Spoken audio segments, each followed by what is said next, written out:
አንደኛይቱ የሐዋርያው የቅዱስ ጳውሎስ መልእክት ወደ ቆሮንቶስ ሰዎች ምዕራፍ 15 ቁጥር 20 እስከ 47።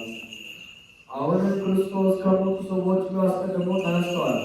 ሞት በመጀመሪያው ሰው ሆኗልና፣ በሁለተኛው ሰው ትንሣኤ ሙታን ሆነ። በአንዱ አዳም ሁላችንን እንደምንሞት እንዲሁ በክርስቶስ ሁላችን እንነሳለን። ሰው ሁሉ በየሥራቱ ይነሳል። መጀመሪያ ከሙታን ተለይቶ የተነሳ ክርስቶስ ነው።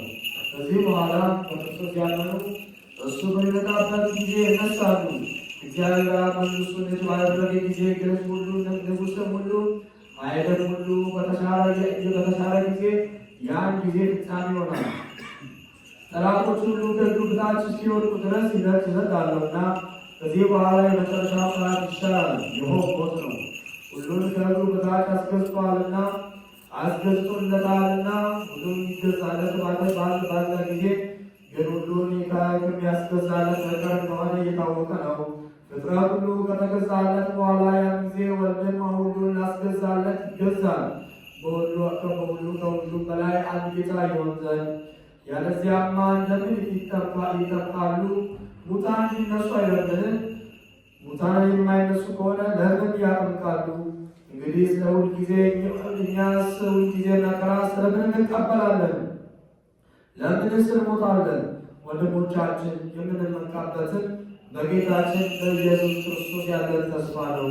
በሁሉ በኤፌሶን ከአውሬ ጋር የተጣለው ለሰው ብዬ ነውን? ሙታን የማይነሱ ከሆነ እንግዲህ ምን ይጠቅመኛል?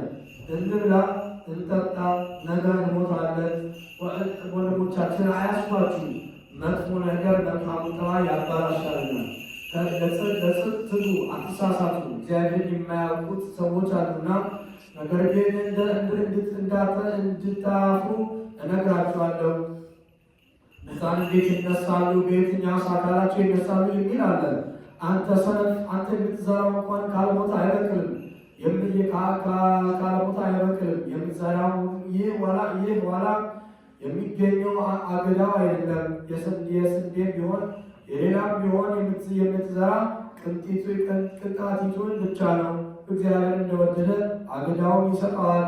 ለእያንዳንዱ ዘር አገዳውን የራሱ ነው። የፍጥረቱ አካል አንድ አይደለምና